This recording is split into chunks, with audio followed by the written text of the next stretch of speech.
Sefisuku Kumoro Eurico da Costa de Jesus avisa para o povo paciência, não labele hala problema, tamba condição mínimo. Informação hirapne autoridade suku Kumoro Eurico da Costa de Jesus alerta banyak comunidade lihusi televisão Timor-Post e hanyak fatin sede suku Kumoro quarta-feira loronsa no Loresinhat fulan dezembro tinangne.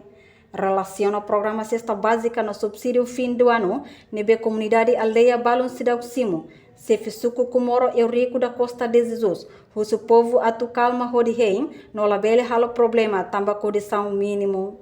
Mas que tur Eurico da Costa de Jesus, condição balão autoridade suco resolve teona, hanesan dada tenda, hodi formar homba população sira husi udang no lorong manas. Esse pagamento lá dia estamos botando ali hoje e tarek kata.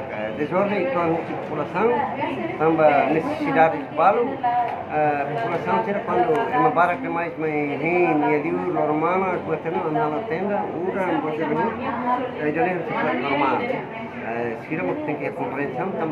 Mas em geral, processo atendimento população liga para subsídio, o programa cesta básica ia suco Kumoro lá o dia, não lá ia problema, mas que tarde tuang. Reportagem Florindo Coluna, televisão Timor-Post.